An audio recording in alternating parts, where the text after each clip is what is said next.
ಆಚಿ chilli powder ಸಖತ್ ಖಾರ ಬಣ್ಣ ಮತ್ತು ರುಚಿ ಆಚಿ ಚಿಲ್ಲಿ ಪೌಡರ್. ಜೀರಾಮ್ಜಿಯನ್ನ ಟೀಕಿಸಿ ರೆಡಿ ಮಾಡಿರುವಂತಹ ಭಾಷಣವನ್ನ ಜಂಟಿ ಅಧಿವೇಶನದಲ್ಲಿ ನಾನು ಓದಲ್ಲ ಅಂತ ಹೇಳಿ ರಾಜ್ಯಪಾಲರು ಪಟ್ಟಣ ಹಿಡಿದಿದ್ದಾರೆ.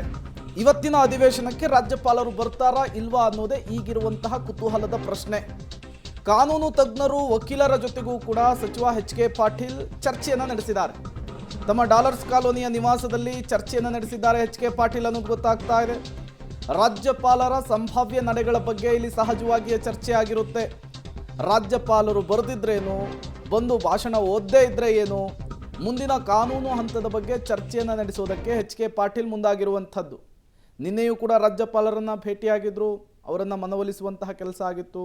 ಈಗ ಮತ್ತೆ 10 ಕಾಲಿಗೆ ಪೊನ್ನಣ್ಣ ಅವರು ಹೋಗ್ತಾ ಇದ್ದಾರೆ, ಅಧಿಕೃತವಾಗಿ ಮತ್ತೊಮ್ಮೆ ರಾಜ್ಯಪಾಲರನ್ನು ಇನ್ವೈಟ್ ಮಾಡುವುದಕ್ಕೆ, ಮನವೊಲಿಸೋದಕ್ಕೆ.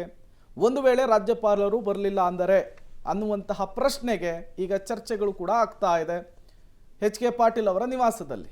ಸೊ ಗಮನಿಸ್ತಾ ಇದ್ರೆ ಇನ್ನೊಂದು ಕಡೆಗೆ ಇದೇ ವಿಚಾರಕ್ಕೆ ಸಂಬಂಧಪಟ್ಟಂತೆ ಅನೇಕ ರಾಜಕೀಯ ನಾಯಕರು ಕೂಡ ಮಾತಾಡ್ತಾ ಇದ್ದಾರೆ.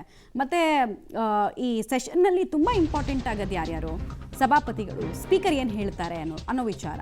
ಗವರ್ನರ್ ಮತ್ತು ಸರ್ಕಾರದ ನಡುವೆ ಸಂಘರ್ಷ ಇಲ್ಲ ಅನ್ನೋದನ್ನು ಖಾತ್ರಿಪಡಿಸ್ತಾ ಇದ್ದಾರೆ. ನಮ್ಮ ರಾಜ್ಯಪಾಲರು ತುಂಬ ಒಳ್ಳೆಯವರು.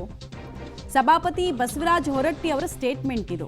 ಸಂಘರ್ಷ ಇಲ್ಲ, ಅಭಿಪ್ರಾಯ ಭೇದಗಳಿದ್ದಾವೆ, ರಾಜ್ಯಪಾಲರಿಗೆ ಇರುಸು ಮುರುಸನ್ನ ಮಾಡಬಾರ್ದು.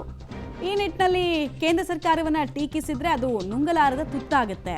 ಅವ್ರನ್ನು ದ್ವಂದ್ವಕ್ಕೆ ತಳೆದಂಗೆ ರಾಜ್ಯಪಾಲರು ನಮ್ಮ ಮನಸ್ಸಿಗೆ ವಿರುದ್ಧವಾಗಿದ್ರೂ ಕೂಡ ಅದನ್ನು ಓದಬೇಕು, ಕಾನೂನು ಇರೋದೇ ಹಾಗೆ, ರೂಲ್ಸ್ ಇರೋದೇ ಹಾಗೆ ಅನ್ನೋದನ್ನು ಬಸವರಾಜ ಹೊರಟ್ಟಿ ಅವರು ಮತ್ತೊಮ್ಮೆ ರಾಜ್ಯಪಾಲರಿಗೆ ಈ ಮೂಲಕ ಮನವರಿಕೆ ಮಾಡಿಕೊಡೋ ಪ್ರಯತ್ನವನ್ನು ಕೂಡ ಮಾಡಿದ್ರು. ನನಗಂತೂ ಸಂಪೂರ್ಣವಾಗಿ ವಿಶ್ವಾಸ ಇದೆ. ಆ ರೀತಿ ಇಲ್ಲಿ ಇದಕ್ಕೆ ಅನ್ಸಂತ ಬರಲಿಕ್ಕಿಲ್ಲ. ಯಾಕಂದರೆ ಗವರ್ನರು ಒಳ್ಳೆಯವ್ರದಾರ ಮತ್ತು ಆ ರೀತಿಯಿಂದ ಅವರು ಏನೋ ನೋಡಬೇಕು. ಬಟ್ 99% ನನಗೆ ಖಾತ್ರಿ ಇದೆ ಸಂಘರ್ಷಕ್ಕೆ ಕಾರಣ ಆಗೋದಿಲ್ಲ ಅಂತೇಳಿ. ಮತ್ತು ಒಂದು ಹೇಳ್ತೀನಿ ನಾನು, ಯಾರೇ ಗವರ್ನರ್ ಇರಲಿ, ಯಾವುದೇ ರಾಜ್ಯದವರು, ಗೌರ್ಮೆಂಟ್ ಏನು ಬರೆದು ಕೊಡ್ತಾರೆ, ಕ್ಯಾಬಿನೆಟ್ ಡಿಸಿಷನ್ ತೊಗೊಂಡು ಏನು ಬರೆದು ಕೊಡೋ ಅದನ್ನು ಕಡ್ಡಾಯವಾಗಿ ಓದಬೇಕಾದ ಗವರ್ನರ್ ಡ್ಯೂಟಿ. ಅದು ಎಲ್ಲ ಕಾನ್ಸ್ಟಿಟ್ಯೂಷನ್ ಹಂಗಿದೆ. ಅದು ನಾವು ನಮ್ಮ ಮನಸ್ಸಿಗೆ ಬಂದದ್ದು ಮಾಡ್ತೀವಿ ಅಂತೇಳಿ ಗವರ್ನರ್ ಚೇಂಜ್ ಮಾಡೋದು ಅಧಿಕಾರ ಏನಿಲ್ಲ.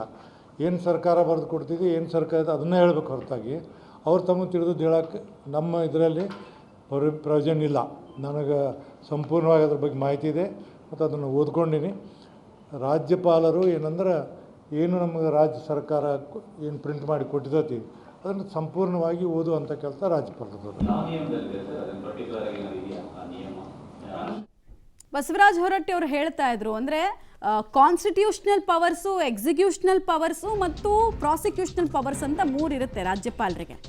ಈಗ ಈ ಭಾಷಣ ಓದೋದು ಎಲ್ಲವೂ ಕೂಡ ಎಕ್ಸಿಕ್ಯೂಷನಲ್ ಪವರ್ಸಲ್ಲಿ ಬರಲ್ಲ, ಅದು ಕಂಪಲ್ಷನ್, ಮ್ಯಾಂಡೇಟ್ರಿ ಅನ್ನೋದನ್ನು ಅವರು ಅರ್ಥ ಮಾಡಿಸ್ತಾ ಇದ್ರು.